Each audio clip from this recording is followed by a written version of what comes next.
Hello friends, you are watching Mr. Professor YouTube channel. This is our video lecture number 7 from differentiation and we are solving previous year questions. तर आज आपण इथे 3 question बघणार आहोत. त्यातला जो आपला पहिला क्वेश्चन आहे तो कर्नाटका CET 2017 मध्ये विचारण्यात आलेला आहे. तर तो अशा प्रकारचा आहे. If y equal to tan inverse sin x plus cos x minus sin x then dy by dx. म्हणजे जी टर्म दिलेली आहे y ची त्याचा आपल्याला डेरिव्हेटिव्ह काढायचा आहे. तर आधी आपण सर्वात आधी आपण जी दिलेली टर्म आहे ती ॲज इट इज लिहून घेऊया. तर बघा y equal to tan inverse sin x plus cos x upon cos x minus sin x. तर अशा प्रकारची आपली टर्म आहे. तर या टर्मला थोडा आपण सॉल्व करून घेऊया डेरिव्हेटिव्ह काढायच्या आधी. तर बघा या टर्मला आपण म्हणजे प्रत्येक जसं sin x ला cos x नी cos x ला cos x नी म्हणजे प्रत्येक टर्मला आपण cos x नी डिवाइड करून घेऊया. इथे आपण लिहूया divide by cos x to each term.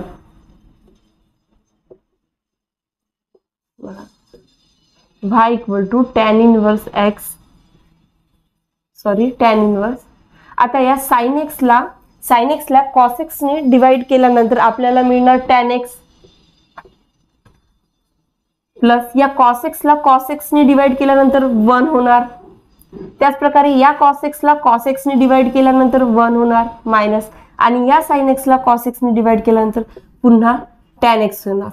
म्हणजे अशा प्रकारची टर्म आपल्याला मिळालेली आहे. ही टर्म आपण एक वेळा अरेंज करून घेऊ म्हणजे 1 plus tan x upon 1 minus tan x अशा प्रकारे. आपण फक्त याला 1 ला आधी घेतलेला आहे आणि tan x ला नंतर लिहिलेला आहे. तर बघा इथे जो 1 आहे त्याऐवजी आपण tan पाय बाय 4 लिहू शकतो कारण की tan पाय बाय 4 ची व्हॅल्यू 1 येत असते हे आपल्याला माहित आहे बरोबर.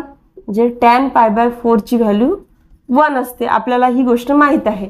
म्हणून या टर्म मध्ये आपण 1 च्या ऐवजी tan पाय बाय 4 लिहूया. तर या प्रकारे ती आपलं इक्वेशन होणार tan pi by 4 plus tan x as it is लिहित आहोत आपण आणि या 1 ऐवजी tan पाय बाय 4 नाही या 1 ऐवजी आपण 1च राहू देऊया मायनस tan x. आता इथे काही नाही आहे म्हणजे मल्टिप्लिकेशन मध्ये 1 आहे तर त्या 1 ऐवजी आपण tan पाय बाय 4 लिहूया. ओके म्हणजे अशा प्रकारे आपल्याला ही व्हॅल्यू मिळालेली आहे tan पाय बाय 4 म्हणजे 1. आता इथे आपल्याला एक फॉर्म्युला दिसत आहे. आपल्याला एक फॉर्म्युला माहित आहे tan a plus b equal to tan a plus tan b upon 1 minus tan a into tan b असा फॉर्म्युला माहित आहे. आणि ही टर्म आपली या फॉर्मॅटमध्ये आहे म्हणजे आपण आपल्या या स्टेप नंतर अशा प्रकारे लिहू शकतो tan of a plus b बरोबर. आता इथे आपल्याला tan इनवर्स इंटू tan. आता आणखी आपल्याला एक गोष्ट माहित आहे tan inverse of tan x म्हणजे x येत असते बरोबर. म्हणजे यावरून आपण लिहू शकतो a प्लस b सॉरी इथे a प्लस b नाही येणार इथे येणार पाय बाय 4 प्लस x. हा तर म्हणजे इथे येणार पाय बाय 4 प्लस x बरोबर. आता ही व्हॅल्यू आहे y ची. आता आपण याचा डेरिव्हेटिव्ह काढणार जो की आपल्याला क्वेश्चन मध्ये काढायला सांगितलेला आहे म्हणजे dy बाय dx.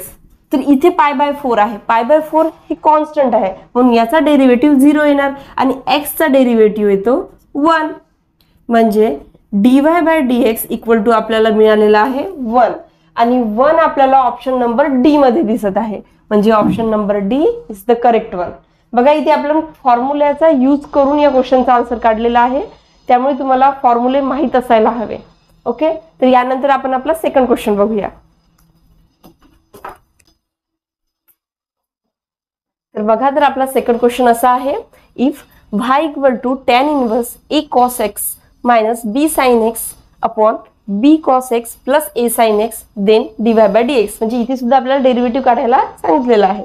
तर आधी जी दिलेली आपली टर्म आहे ती आपण ॲज इट इज लिहून घेऊया क्वेश्चन सॉल्व करण्यासाठी. y equal to tan inverse A cos X minus B sine X by B cos X plus A sine X, as it is आपण लिहून घेतलेलं आहे हे. आता याला आपण सॉल्व करूया डेरिव्हेटिव्ह काढायच्या आधी. तर बघा या इथे सुद्धा आपण या टर्मला कॉस एक्सने डिवाइड करूया, प्रत्येक टर्मला आपण कॉस एक्सने डिवाइड करूया. बघा आपण इथे लिहूया divide by cos X to each term. Okay, बघा y equal to tan inverse X, tan inverse. आता बघा कॉस एक्सला कॉस एक्सने डिवाइड केल्यानंतर 1 येणार, म्हणजे इथे ए उरणार फक्त. याला डिवाइड केल्यानंतर इथे टॅन एक्स येणार. ओके, आणि इथे येणार पुन्हा बी मायनस ए टॅन एक्स. ओके, अशा प्रकारे आपल्याला ही टर्म मिळालेली आहे. तर या टर्म मध्ये आपण हा बी रिमूव्ह करण्यासाठी आपण या होल टर्मला बी ने डिवाइड करूया. ओके, तर बघा बी ने डिवाइड केल्यानंतर काय मिळेल आपल्याला. बघा ए by B minus tan x upon, या बीला बी ने डिवाइड केल्यानंतर 1 येणार, नंतर ए बाय बी टॅन एक्स. अशा प्रकारे आपल्याला मिळालेलं आहे टर्म डिवाइडिंग बाय बी. आपण इथे लिहूया. ओके, आता इथे सुद्धा आधीच्या जो आपण फर्स्ट क्वेश्चन सोडवला आहे त्याच प्रकारे इथे सुद्धा फॉर्म्युला लागणार टॅन इनवर्सचा, आणि ही टर्म होणार अशा प्रकारची tan inverse of tan of A upon B minus X. अशा प्रकारे इथे मायनस साइन असल्यामुळे इथे मायनस येत आहे. आधीच्या प्रॉब्लेम मध्ये प्लस होतं म्हणून इथे प्लस आलं होतं. ओके, ही गोष्ट एक लक्षात घ्या. आणि सॉरी इथे प्लस आहे बघा, म्हणून इथे मायनस आलेला आहे. अशा प्रकारे फॉर्म्युला इथे चेंज झालेला आहे मागच्या प्रॉब्लेम पेक्षा. ओके, पहा म्हणजे इथे पुन्हा टॅन इनवर्स इंटू टॅन, म्हणजे आपण आताच बघितलेलं आहे tan inverse into tan X म्हणजे एक्स येत असते, म्हणजेच इथे व्हॅल्यू येणार A by B minus X, म्हणजे आपल्याला मिळालेला आहे y आणि आपल्याला काढायचा आहे डेरिव्हेटिव्ह. तर याचा आपण आता डेरिव्हेटिव्ह काढूया. बघा dy by dx equal to, आता a बाय b ही कॉन्स्टंट टर्म आहे म्हणजे याची व्हॅल्यू येणार 0, आणि जी x आहे एक्सचा डेरिव्हेटिव्ह येत असतो 1 आणि हा निगेटिव्ह, म्हणजे इथे dy बाय dx ची व्हॅल्यू येणार -1, आणि -1 आपल्याला दिसत आहे ऑप्शन नंबर बी मध्ये, म्हणजे option number B is the correct one. यानंतर आपण आपला लास्ट क्वेश्चन बघूया.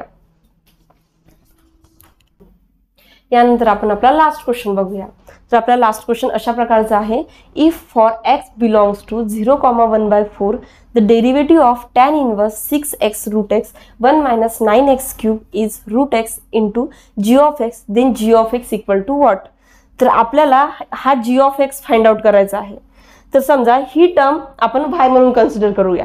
तर या टर्मचा यांनी डेरिव्हेटिव्ह ऑलरेडी दिलेला आहे root X into G of X, म्हणजे आधी आपल्याला या टर्मचा डेरिव्हेटिव्ह काढावा लागेल, आणि जो आलेला डेरिव्हेटिव्ह आहे आणि यांनी दिलेला जो डेरिव्हेटिव्ह आहे त्याचा आपल्याला कंपॅरिझन करावा लागेल. त्यावरून आपल्याला जी ऑफ एक्स ची व्हॅल्यू मिळणार. तर आधी आपण जी आपल्याला दिलेली टर्म आहे त्या टर्मला y ने डिनोट करू. ओके, बघा लेट y इक्वल टू, बघा आपली ही दिलेली टर्म आहे tan inverse 6x root x by 1 minus 9x चा क्यूब. अशा प्रकारे आपल्याला ही टर्म यांनी दिलेली आहे. तर बघा या टर्मला आधी आपण डायरेक्टली डेरिव्हेटिव्ह काढायच्या आधी याला थोडं सॉल्व करूया, जेणेकरून आपण डेरिव्हेटिव्ह इझिली काढू शकू. बघा इथे आपल्याला x इंटू रूट एक्स दिसत आहे, म्हणजे या x चा पॉवर 1 आहे आणि या x चा पॉवर रूट म्हणजे 1/2 आहे, म्हणजे या दोन्ही म्हणजे तिथे x आहे म्हणजे त्यांच्या पॉवरची आपण ऍडिशन करू शकतो. म्हणजे 1 प्लस हाफ 3/2 म्हणजे बघा tan इनवर्स म्हणजे या x ला आपण x टू द पॉवर 3/2 म्हणजे दोघांच्या पॉवरची आपण ऍडिशन करून 3/2 लिहू शकतो. ओके बघा 1 मायनस आता या टर्मला आपण अशा प्रकारे लिहू शकतो. बघा ही बॅलन्स झालेली आहे. बघा या 3 चा जर स्क्वेअर केला तर 9 येणार आणि या x टू द पॉवर 3/2 चा स्क्वेअर केला तर x³ म्हणजे ही टर्म बॅलन्स केली आहे आपण. ओके म्हणजे अशा प्रकारे आपल्याला ही टर्म मिळालेली आहे. ओके पहा आता या 6 ला आपण 2 × 3 x टू द पॉवर 3/2 अशा प्रकारे लिहू शकतो. बरोबर आणि खालची जी टर्म आहे आपण ॲज इट इज लिहूया अशा प्रकारे. ओके आता बघा इथे एक फॉर्म्युला आपण अप्लाय करू शकतो. तर तो कोणता? आपल्याला एक फॉर्म्युला माहिती आहे 2 × tan inverse x equal to 2x upon 1 minus x².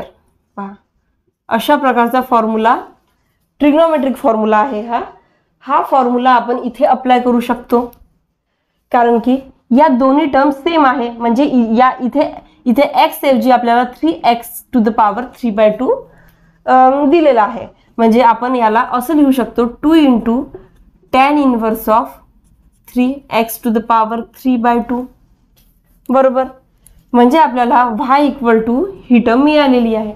याचा आता आपण डेरिव्हेटिव्ह काढूया. dy/dx हा 2 कॉन्स्टंट आहे ॲज इट इज आपल्याला लिहावा लागेल आणि tan इनवर्सचा डेरिव्हेटिव्ह येत असतो 1/1 + x². तर इथे x च्या जागेवर आपल्याला दिलेला आहे 3x टू द पॉवर 3/2. बरोबर आता यानंतर आपल्याला डेरिव्हेटिव्ह काढावा लागेल याचा 3x टू द पॉवर 3/2 चा. तर बघा 2/1 + 3x टू द पॉवर 3/2 आपण ॲज इट इज लिहिला आहे आणि याचा 3 × 3/2 हा 3/2 खाली येणार आणि इथे उरणार x टू द पॉवर 1/2. तर बघा हा 2 कॅन्सल होणार आणि इथे राहणार बघा 3 × 3 9. आता हा x to the power half म्हणजे √x अपॉन 1 प्लस आता या टर्मला आपण असं लिहिलं होतं म्हणजेच या टर्मला आपण असं लिहू शकतो म्हणजे 9x³ अशा प्रकारे. बरोबर आता बघा हा आहे dy/dx पण यांनी dy/dx आपल्याला दिलेला आहे √x × g(x). बरोबर जर आपण या दोन्ही गोष्टींना कंपेअर केलं हा आपण काढलेला डेरिव्हेटिव्ह आहे आणि हा त्यांनी दिलेला डेरिव्हेटिव्ह आहे आणि या दोन्ही गोष्टींना जर आपण कंपेअर केलं तर आपल्याला दिसते की √x इथे कॉमन आहे. म्हणजे जी रिमेनिंग टर्म आहे इथली ती टर्म म्हणजे g(x) ची म्हणजे g(x) इक्वल टू 9/1 + 9x³. बरोबर आणि ते आपल्याला दिसत आहे ऑप्शन नंबर बी मध्ये. म्हणजे option number B is the correct one.